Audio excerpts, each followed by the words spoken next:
Erling Haaland to score for Manchester City 3 minutes into the Premier League season.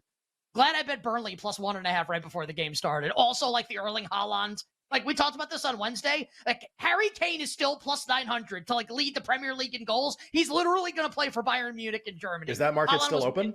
Or did it go down when the game started? 5 minutes ago. I'm not sure because we've been on this the would be a pretty good time to bet it.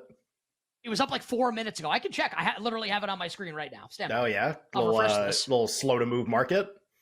A bet that'll cash. Let's see. That's why this doesn't move, by the way. If you're like, well, how does that? But if you're like, how does Harry Kane how's the price not get changed? Well, because you make the bet and then you get paid like June 1st. Yes.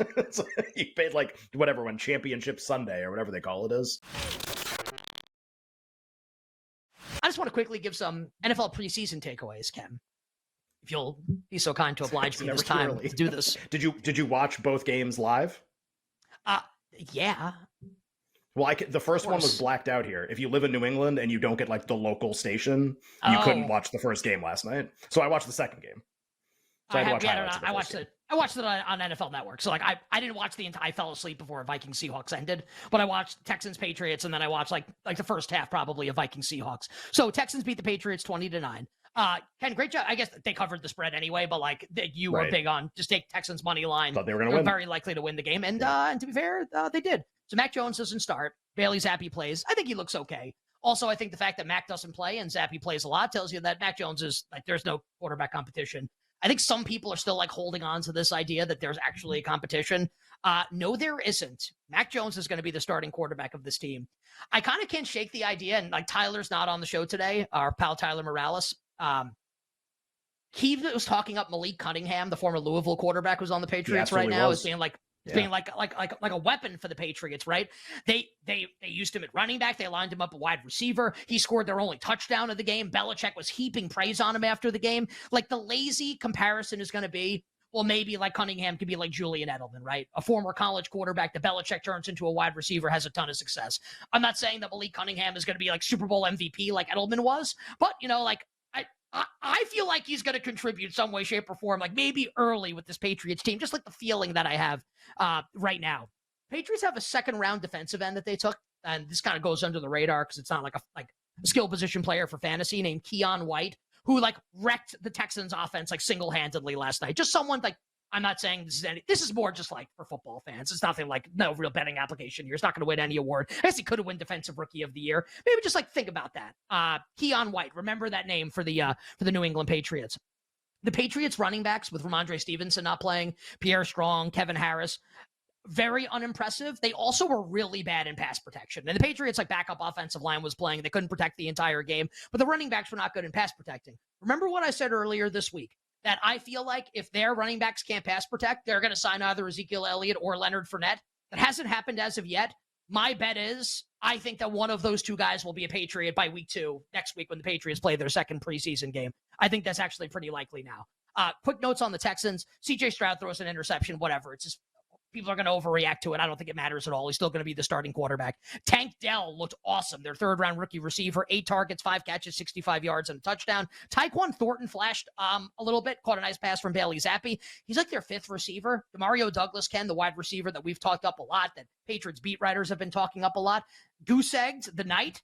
I was talking to our pal Pete Prisco, though, earlier today. I was asking him about Douglas, and he was basically saying, like, the reason why Douglas goose-egged is because like he's going to start basically, right? And they're not going to like use him in the preseason, like with Bailey Zappi, like the same thing.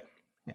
With Mac Jones, right? Exactly. Like they're playing, and they're awesome. That means they're not playing. That's actually what it means. So that's why Demario Douglas didn't do anything. It's not because like he wasn't good in the game. It's because they're saving him for the regular season. The Vikings and the Seahawks. Seahawks end up winning and covering the spread. Jordan Addison, 1 catch for 22 yards and had a great like tiptoe catch along the sideline that the referees like ruled was not a catch. Like there's this idea because the Vikings depth chart came out, Ken, and KJ Osborne was listed as the number 2 ahead of Addison. Addison was the 3. Like, oh my God, Jordan Addison's not going to be like starting to begin. One of the great nicknames too, by the way, KJ Osborne. The Purple Goblin. That's a Nick Costos original. The Purple Goblin. It's one of my favorite nicknames that you've come up with for a player. I laugh every time. The Purple Goblin. Is the Vikings' 3rd string wide receiver, and also he killed Gwen Stacy. It's quite the resume. So Addison's going to be the team's number 2 receiver. I think he's awesome. Jackson Smith and Jigba 3 for 25.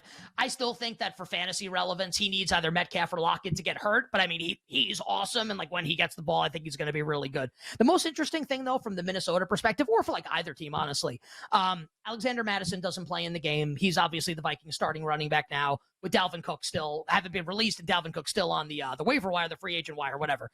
Ty Chandler is the Vikings number 2 running back last night. 15 touches, 70 yards, looked really good, showed some burst, showed some strength as well. Now, my guy, Kene Nwangwu, was inactive, didn't play in the game. But Ty Chandler, I think, took major strides towards being the number 2 to Alexander Mattison. Madison's not a proven bell cow running back, so Chandler would be a valuable like late round pick in fantasy drafts.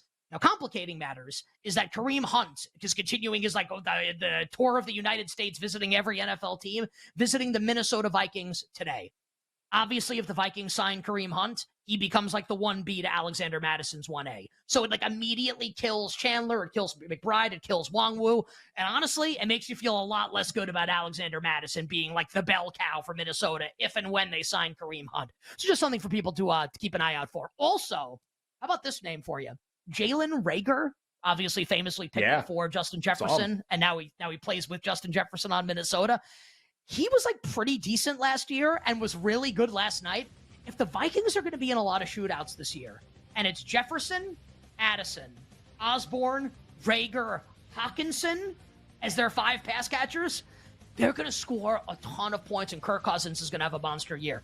I still don't think they're going to be very good in terms of wins and losses, finishing above 500, but I do think that Kirk Cousins is an interesting fantasy option this year. Those are your preseason takeaways from Thursday night. Who's the best sports bettor right now?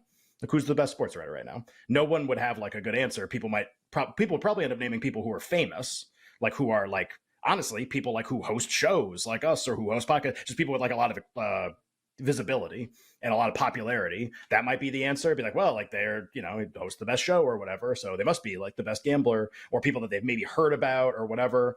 There was sort of like a consensus for a long time. So there's no consensus now, it seems like. There was a consensus for a long time that Billy Walters was the best sports bettor. And the reason that you knew he was the best is that when he would bet on something, there was, first of all, an incredible appetite for whatever his picks were. And then he ended up working for some groups and everything. And look, like, I don't know Billy Walters. I've never met him, but like, you read enough books and articles and you watch you can kind of learn some stuff. So everybody was trying to figure out always what side he was on. If there was ever sort of a discovery or it was made public what side he was on, that side would get absolutely jammed in the market.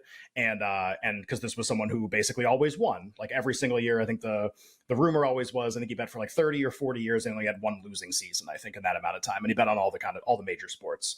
The things that I learned about him that I always thought were the most interesting was that in kind of like whatever era he was in, or whatever he was working on, he found like a really, really sort of like valuable edge based on the time that he was gambling in. So one of his earlier famous stories is that he and I think one other friend showed up to like a casino in Vegas, and they had identified through some means that one of the roulette wheels at the casino was lopsided, was off balance. And then so a section of the wheel was going to come slightly more often. And they basically requested, I think, to bet like millions of dollars like at the table or whatever, and the casino was like, yeah, sure, no problem, and they ended up winning like $5 million or $10 million bucks. So that's like always like a story that I heard. And so anyway, like again, just like seeking out an edge and then trying to like get the most out of that. And then from a sports betting standpoint, there was this group of bettors, I think I want to say like the early 80s would be when they were the most popular probably. And people maybe have heard this name called the computer group. That's always what they were called. And here's another situation where whatever time you were living in, okay, like what is something that you can do or in order to gain an edge over everybody else? And computers had like just become something that were accessible to everyday people.